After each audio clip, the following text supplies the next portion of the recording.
Good morning. This is Kim Blaylock with the SDG Bible Study coming to you on this Wednesday morning, May the 21st, 2025. I hope everyone is doing well as we're hitting midweek. I hope everyone is ready for the reading of God's Word and ready for the reading from the Everyday Gospel by Paul David Tripp, a reading from the biblical text and a short devotional. This morning we're going to be in Nehemiah. We're going to be in Nehemiah's chapters 4 through 7. So let's dive into it this morning. Join me as we read God's Word together.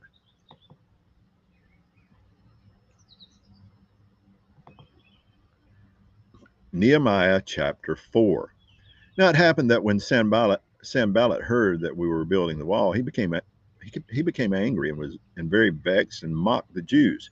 He spoke in the presence of his brothers and the wealthy men of Samaria and said, What are these feeble Jews doing?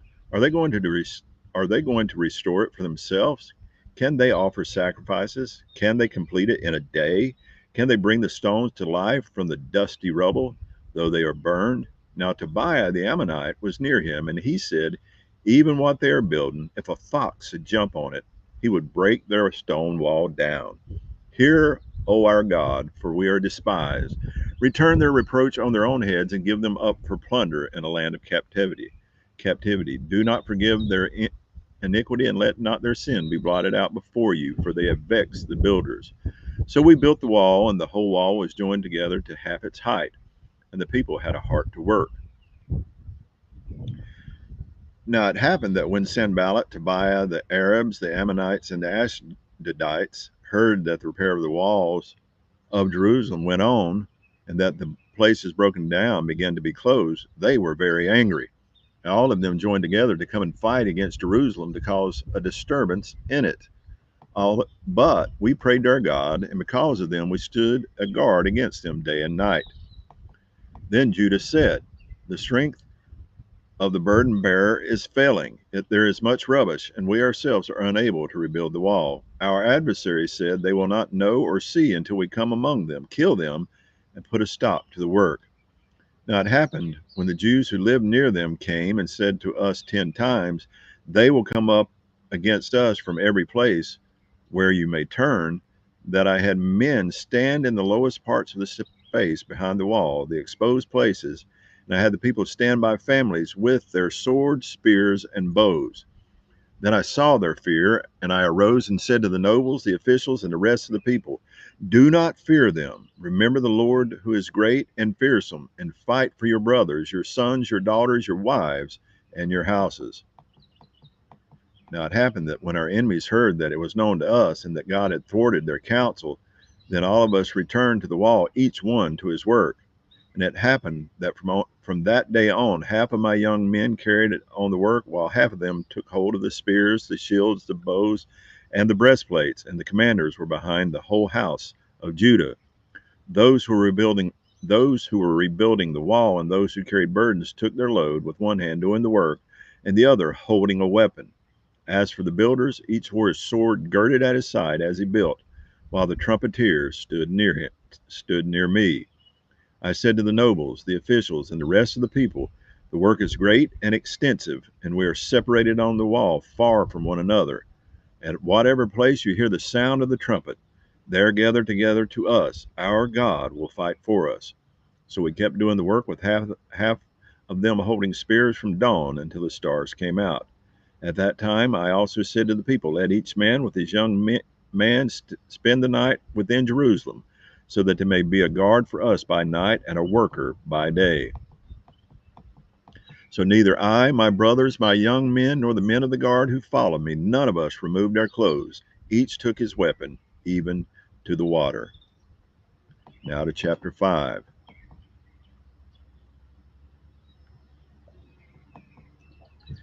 Now there was a great outcry of the people and of their wives against their Jewish brothers.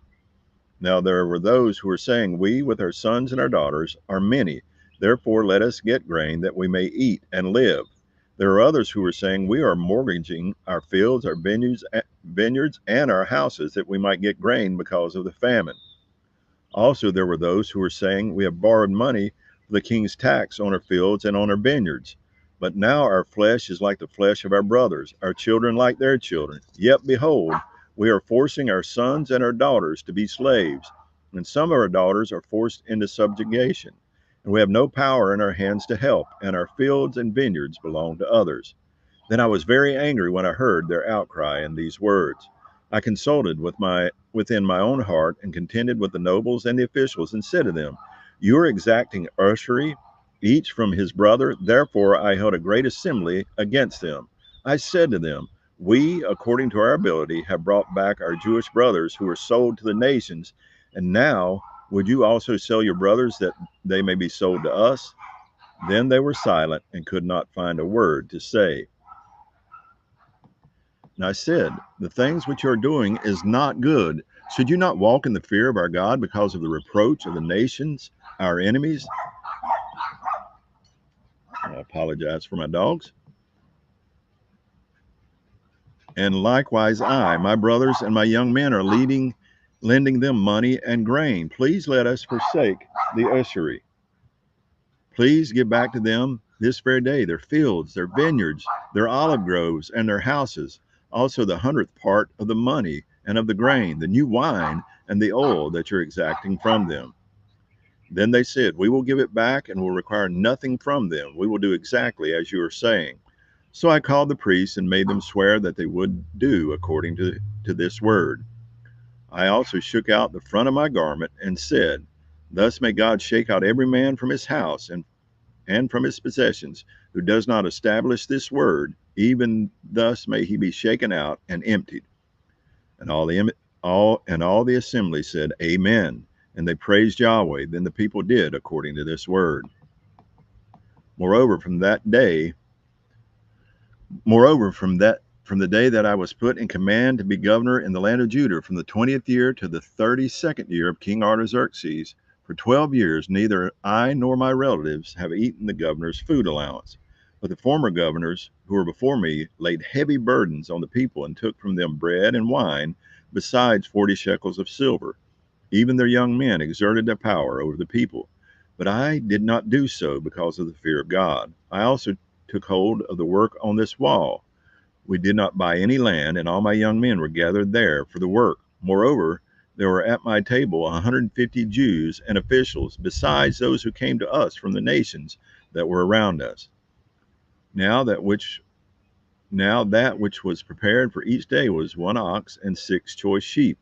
Also birds were prepared for me, and once in 10 days all sorts of wine were furnished in abundance. Yet for all this I did not require the governor's food allowance, because the slavery was heavy on this people. Remember me, O my God, for good, according to all I have done for this people. Now to chapter 6. Now it happened when it was heard by Sanballat, Tobiah, Geshem the Arab, and the rest of our enemies that I had rebuilt the wall, and that no breach remained in it, although at the time I had not made the doors to stand in the gates, that Sanballat and Geshem sent a message to me, saying, "Come, let us meet together at Shepharim in the plain of Ono." But they were planning to do me harm. So I sent messengers to them, saying, "I am doing a great work and cannot come down. Why should the work stop while I leave it and come down to you?" And they sent messages to me 4 times in this manner, and I responded to them in the same manner.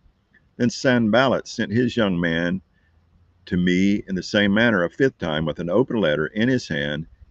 In it was written, "It is heard among the nations, and Gashmu says that you and the Jews are planning to rebel. Therefore you are rebuilding the wall, and you are to be their king according to these words. You have also set up prophets to call out in Jerusalem concerning you. A king is in Judah. So now it will be heard by the king according to these words. So now come, let us take counsel together." Then I sent a message to him, saying, "Such words as you are saying have not been done, but you are devising them in your own heart. For all of them were trying to frighten us, thinking their hands will become limp in doing the work, and it will not be done. But now, O God, strengthen my hands." Now I entered the house of Shemaiah the son of Delaiah, son of Metabel, who was confined at home, and he said, "Let us meet together in the house of God within the temple."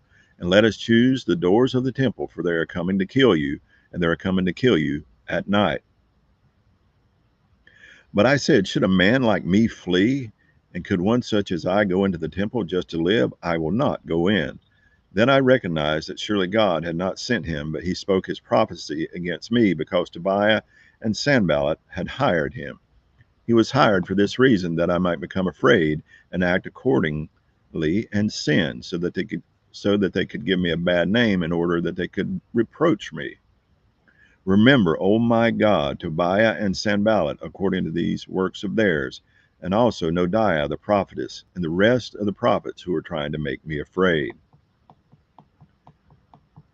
So the wall was finished on the 25th of the month Elul in 52 days. Now it happened that when all our enemies heard of it, and all the nations surrounding us saw it, their confidence fell, and they knew that it was from our God that this work had been accomplished. Also in those days many letters went from the nobles of Judah to Tobiah, and Tobiah's letters came to them. For many in Judah were sworn by oath to him, because he was son-in-law of Shechaniah the son of Arah, and his son Johanan had taken the daughter of Meshullam the son of Berechiah as a wife. Moreover, they were speaking about his good deeds in my presence, and bringing my words to him. Then Tobiah sent letters to make me afraid. Now to chapter 7. Now it happened, when the wall was rebuilt, and I made the doors to stand, and the gatekeepers and the singers and the Levites were appointed, that I commanded Hananiah my brother, and Hananiah the commander of the fortress, to be over Jerusalem, for he was a faithful man and feared God more than many. Then I said to them, the gates of Jerusalem must not be open until the sun is hot, and until they are standing guard, they must shut and bolt the doors. Also have guards from the inhabitants of Jerusalem stand, each at his post, and each in front of his own house. Now the city was large and spacious, but the people in it were few, and the houses were not rebuilt. Then my God put into my heart, and I gathered the nobles, the officials, and the people to be recorded by genealogies. Then I found the book of the genealogy of those who came up first, and in it I found written, these are the people of the province who came up out of the captivity of the exiles, whom Nebuchadnezzar the king of Babylon had taken away into exile, and who returned to Jerusalem and Judah, each to his city, who came with Zerubbabel, Jeshua, Nehemiah, Azariah, Ramiah, Nahamani, Mordecai, Bilshan, Mispereth, Bigvai, Nehum, Benai, the number of men of the people of Israel. The sons of Parash, 2,172. The sons of Shephatiah, 372. The sons of Aras, 652. The sons of Pahath Moab, the sons of Joshua and Joab, 2,818. The sons of Elam, 1,254. The sons of Zatu, 845. The sons of Zakai, 760. The sons of Benu, 648. The sons of Bebai, 628. The sons of Azgad, 2,322. The sons of Adonicum, 667. The sons of Bigvai, 2,067. The sons of Aden, 665. The sons of Eter of Hezekiah, 98. The sons of Hashem, 328. The sons of Bezai, 324.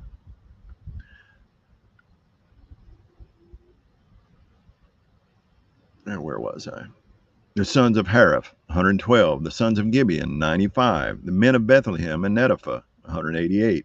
The men of Anatoth, 128. The men of Beth Asmaveth, 42. The men of Kiriath Jearim, Chipperah, and Beeroth, 743. The men of Ramah and Geba, 621.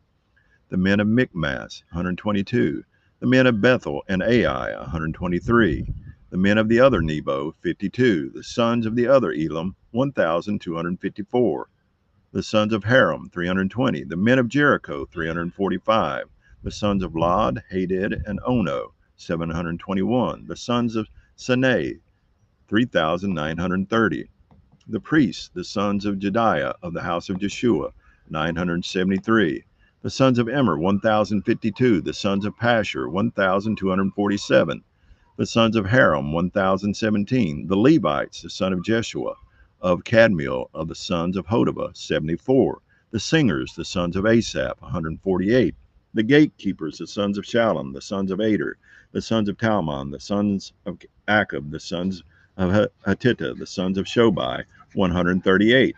The temple servants, the sons of Zihah, the sons of Hasupha, the sons of Tabiath, the sons of Kiros, the sons of Sia, the sons of Paddan, the sons of Labana, the sons of Hagabah, the sons of Shalmai, the sons of Hanan, the sons of Gedel, the sons of Geher, the sons of Reiah, the sons of Rezin, the sons of Nekoiah, the sons of Gazam, the sons of Uzzah, the sons of Paasiah, the sons of Bisai, the sons of Munam, the sons of Nephushisam, the sons of Bakbuk, the sons of Hakapha, the sons of Harhor, the sons of Bazlith, the sons of Mahida, the sons of Harsha, the sons of Barkus, the sons of Sisera, the sons of Tema, the sons of Neziah, the sons of Hatapha, the sons of Solomon's servants, the sons of Sotai, the sons of Sophereth, the sons of Perida, the sons of Jaela, the sons of Darkon, the sons of Gedel, the sons of Shephatiah, the sons of Hattil, the sons of Pokereth Hazzabaim, the sons of Ammon. All the temple servants and the sons of Solomon's servants were 392. Now these were those who came up from Tel Melah, Tel Harsha, Kerub, Adon, and Immer, but they were not able to declare their fathers' houses or their fathers' seed, whether they were of Israel. The sons of Deliah, the sons of Tobiah, the sons of Nekoiah, 642. Of the priests, the sons of Hobiah, the sons of Hakkaz, the sons of Barzillai, who took a wife of the daughters of Barzillai, the Gileadite, and he was called by their name. These searched in their genealogical records, but could not be found. Therefore they were considered unclean and excluded from the priesthood. And the governor said to them that they should not eat from the most holy things until a priest stood with Urim and Thummim. The whole assembly together was 42,360, besides their female slaves, of whom there were 7,337, and they had 245 male and female singers. Their horses were 736, their mules 245, their camels 435, their donkeys 6,720. Some from among the heads of the fathers' households gave to the work. The governor gave to the treasury 1,000 gold drachmas, 50 bowls, 530 priest tunics. Some of the heads of the fathers' households gave into the treasury of the work 20,000 gold drachmas and 2,200 silver minas. That which the rest of the people gave was 20,000 gold drachmas and 2,000 silver minas and 67 priest tunics. So the priests, the Levites, the gatekeepers, the singers, some of the people, the temple servants, and all Israel lived in their cities. Then the 7th month came, and the sons of Israel were in their cities. That will conclude our reading from the biblical text. Now the devotional reading. When you're doing the Lord's work, the best defense against opposition is prayer. They were exciting days. God had returned his people to Jerusalem and restored them to himself. They were rebuilding the city wall. It was a powerful victory for God, an enormous fresh start for his people. But whenever God works in these ways, evil opposition rears its ugly head. Sanballat and Tobiah the Ammonite mocked and taunted God's people as they worked on the wall. When you are ridiculed for your faith, mocked for doing what is right, or taunted because of a moral stand that you have taken, how do you respond? Do you wallow in discouragement? Do you abandon your calling? Do you lash out in anger? Or do you run to God in prayer? There's no better defense against opposition to the work of God than prayer. Nehemiah's response is prayer. Hear, O God, for we are despised. Turn back their taunt on their own heads, and give them up to be plundered in the land where they are captives. Nehemiah chapter 4, verse 4. May these words be your prayer. Lord, when I am about your work, giving my heart and hands to your calling, when your way is more important than my way, and when opposition comes, please give me the grace to resist fear, to not return evil for evil, to fight discouragement's darkness, to not forsake your work, but to run to you in confidence and hope. You are my refuge. You are my defender. You are my confidence. You defeat what I cannot. You give power when I'm weak. You quiet my fears. You comfort and encourage. I never do your work alone. You are always with me in power, with grace, fulfilling your promises. Help me to remember that though the opposition is great, in the glory of your glory, you are infinitely greater. I run once more to you, my Lord and Defender, asking you to do in me and for me what I cannot do for myself, and to do to my opposers what your holiness know is right to do. And that's going to conclude our reading this morning. May we lean heavily on this, because if you're going to take a stand for God, if you're going to take a stand for what is right and holy, if you're going to uphold what God says needs to be upheld and follow Him, you will face opposition. And opposition will come.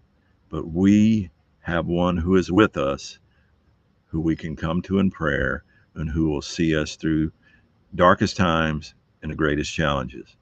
Lean heavily upon Him, trust Him, pray to Him. And I hope you have a great day today. If you face opposition, pray to a Father who hears and who gives strength. Have a blessed day. Soli Deo Gloria.